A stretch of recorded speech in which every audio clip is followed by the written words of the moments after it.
Right, good morning everybody. Welcome to Juru Yoga and Soulful Saturdays. Just wait a couple of minutes to make sure everything is on and live. If you can, hi everybody, thanks for the, right, you can see me well. And okay, I'm joining you from Sicily, Italy. It's very early here this morning. It's a nice sunny day and we are going to talk today, I'm going to talk a little bit today about our skeletal system. Just, can you give me a little wave up if you can hear me all right? I'm not too sure. This is the first time I'm going live on Instagram. All right. Right, so I've very much enjoyed the Soulful Saturday sessions. There have been some amazing information and people speaking. And I'm very appreciative of this opportunity to discuss the aspects of yoga that perhaps get overlooked often in a class. So when we look at the skeletal system, I think it's one of the systems or one of the parts of yoga that often gets overlooked.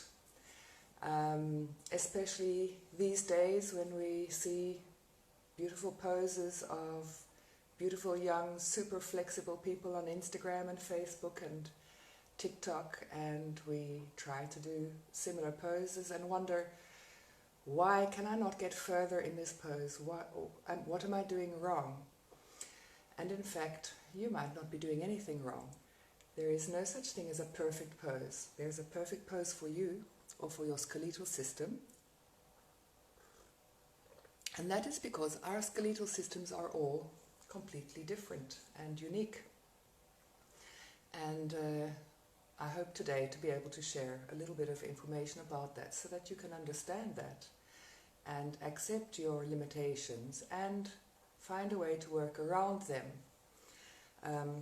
So if you consider in yoga that there are 4 main points that will determine the depth or the precision of any posture.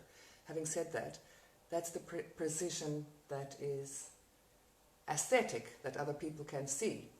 What is much more important is what you are feeling in that pose and whether you are getting the most out of that pose for your body. And those 4 points are compression, tension, orientation and proportion. Now we know about tension, that's the first thing we all look about, the stretching of the muscle. So if I pull my arm out like this, we are stretching this muscle. When we pull inwards, we are contracting this muscle. So that is tension, the feeling that you feel behind the stretch. What we feel in front of the stretch, so if I use that same movement and I stretch out like that, at a certain point I'm going to feel compression here in the elbow. I'm going to talk about the forearm and elbow this morning because, well, we have a small screen, but also because they're the easiest 2 joints to be able to visualize this. So, if you've come to your compression point, which for me, let me move over a little bit, if I pull this out, I'm relatively normal, so that's about 180 degrees. Some people cannot go further than that. And they might think, well, what am I doing wrong? Why can't I straighten that? No, that's just where the hook bone of your ulna enters the socket here. And that's the point of compression of 2 bones that are hitting together. Now that is not something that we can change. That is what you're born with. That is our skeletal system. And that is your compression point. Your limitation. Right, so what does that mean? Nothing really. It doesn't matter. That is where you can stop.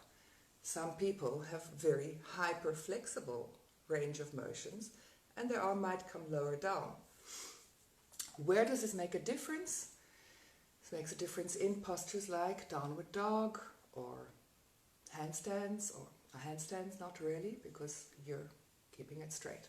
Downward dog, you can see when some people, also of course we're forgetting, I'm not talking about all the joints, we'll touch on the shoulder, But if I lift my arm up here, we're looking up at the shoulder joint. That is my point of compression. I can't go further than that. Some people can go all the way back, and so in their downward dog, they have this nice follow through, their head drops through between the arms, and we can look at that and go, why can't I get to that point? Well, that's just our skeletal system, and there's nothing wrong with that. It's just that's where you are feeling it. So, if we look, let's look at the joints, because our joints in the body determine our range of motion. That's what I'm talking about this morning, and everyone's joints are different. So I have the easiest to demonstrate, as I said, is the elbow and the wrist. So if I take my wrist, I'm going to turn a little bit to the side so that you can see. If I stretch my hand out, all right, wait, let me do it with the shoulder without holding my elbow. If you look at my thumb, if I start there and I rotate, let's see where I end. Okay, look, I've got about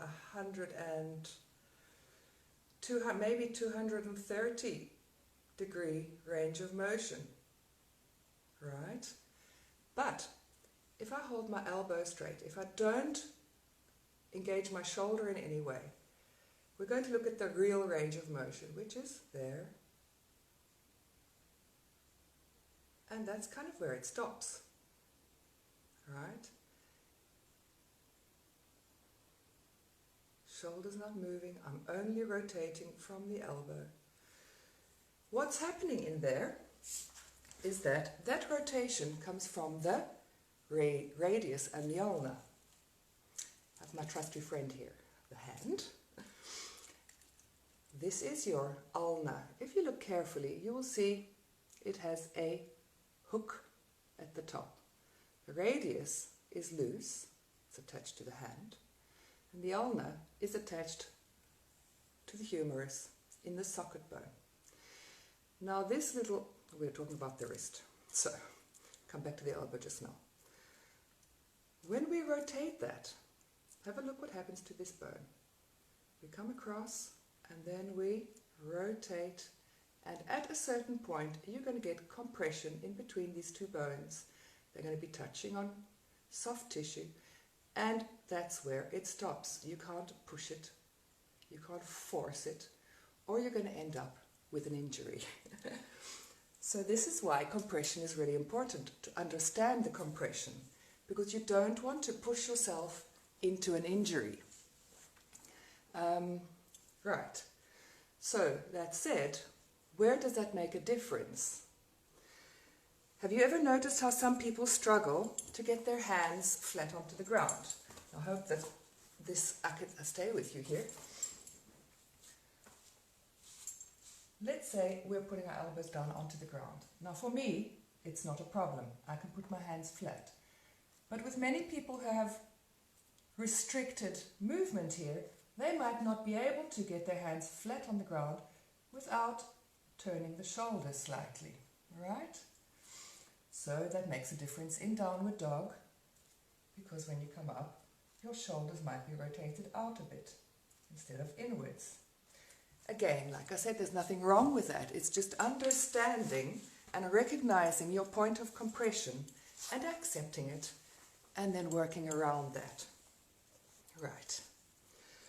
So, what to look out for is when you're in a posture and you're struggling and you get to a block, or you think, I can't move any further, you need to ask yourself, what discomfort am I feeling? Or what pain am I feeling?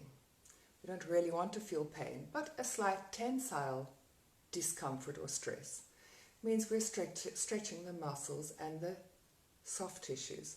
And that's something that can improve, that we can work on, and slowly that can elongate the muscle, and you can get deeper and deeper into a pose. That tensile stress comes after the stretch. If, however, you're feeling a stress or a discomfort, or here a discomfort that is in front of the twist of the movement, that is a compression, and that you can't force. So learn to recognize your compression point and stop there.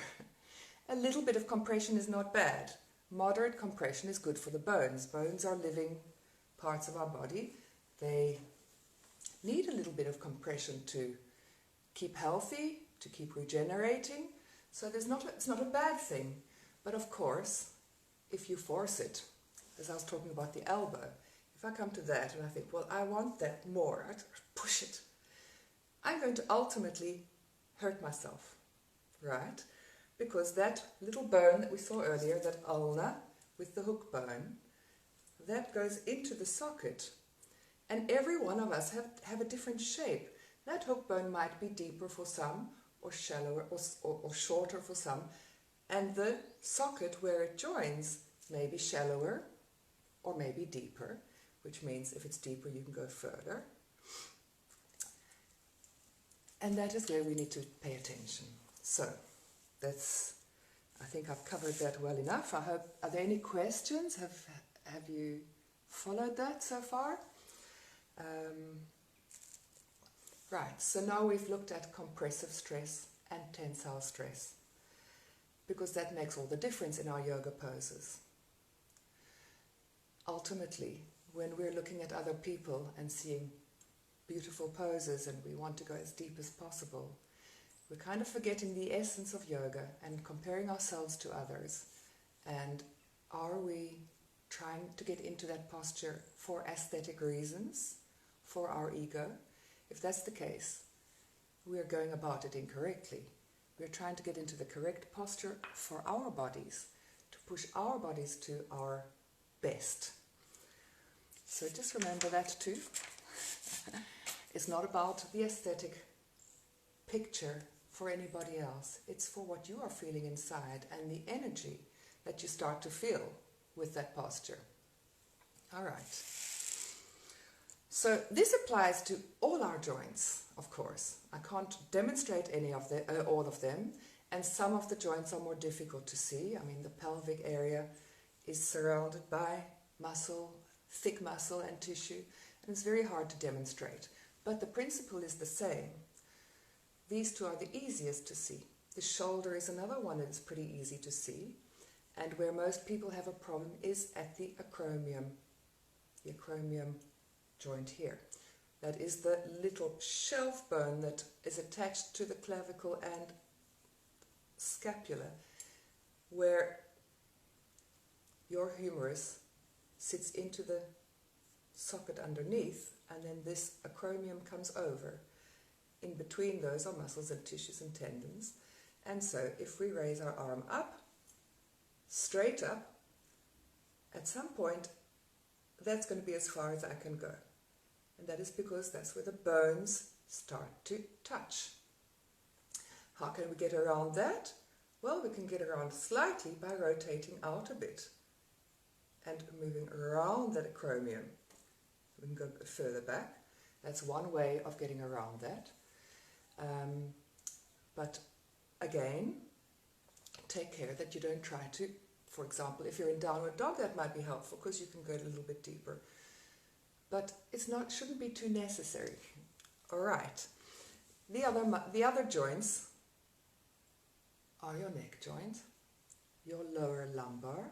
I can demonstrate that because my lumbar spine is not that flexible. I've seen videos of Pooja. She, for example, has a very lumbar spine. So if she goes into cat-cow, she can really drop down low. Whereas let me see, if I drop down, that is as far as I'm going to go. If I start to push that, if one of the teachers starts to push that down, they risk injuring me.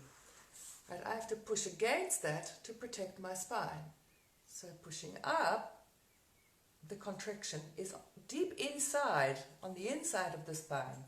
Coming down, at that point, that's where the vertebrae are starting to touch, and I can't go further. And that's just fine. It's just, that is my compression point. Okay, so we've looked at the neck, your compression point here, or forward, which means on the inside of the neck, right at the back here. My neck is relatively flexible, so I can get quite a lot of movement. And that is, of course, important if you consider a headstand. Let's talk about a headstand for a second. Right. When you do a headstand, you've got to bring your arms up and then bend. Now, if you look at that, for me, it's kind of fine. But some people, when we talk about proportion, this might be smaller. If that is lower than the head, even if we've done our alignment correctly, we've measured everything, we're going to have to use the shoulders to lift up a bit more. So those are ways that we can get around certain things. But at the end of the day, if you're doing a headstand and the proportions are too low and you don't have the height of the shoulder, perhaps avoid the headstand because you don't want to compress and put risk on your cervical vertebra. You can do scorpion or handstand and still get that inversion without putting risk on the joints. I hope that's been a little bit clear. Let's have a look. Gosh, time goes quickly. I can't believe it. Already 15 minutes. All right, so I'm going to try to finish up. I'm wondering if anybody has any questions. Now's the time to ask.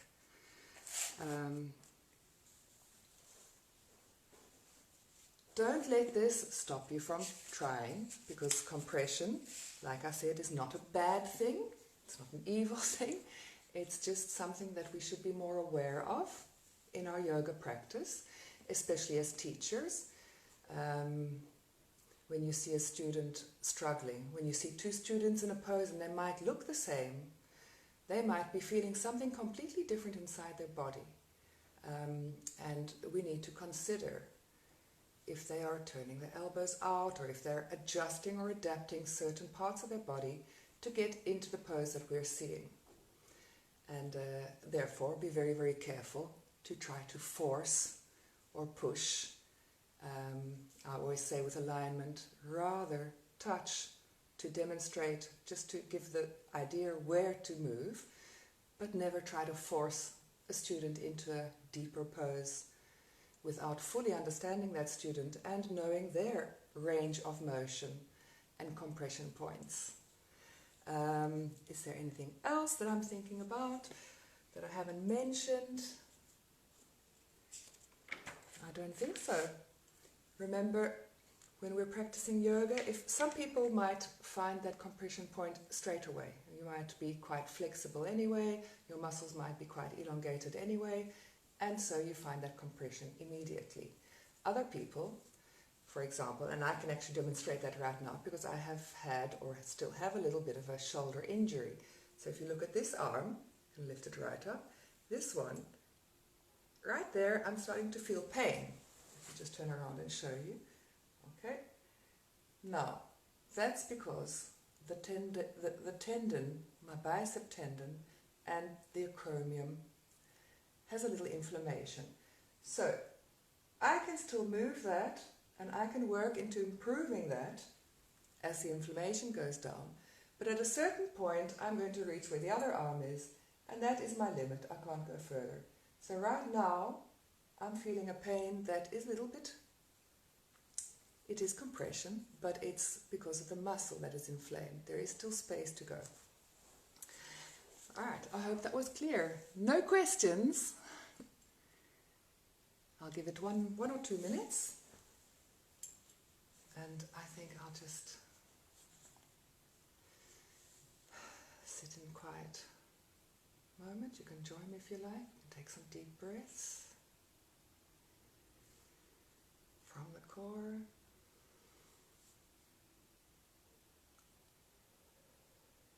Exhale completely out.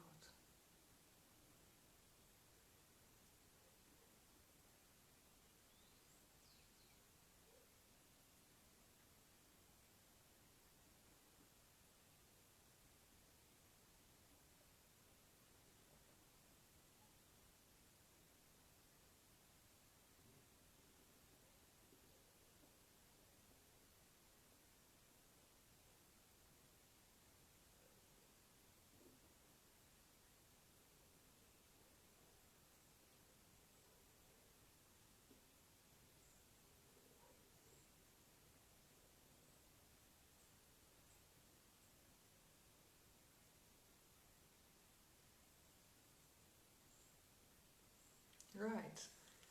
I wish everybody a wonderful weekend.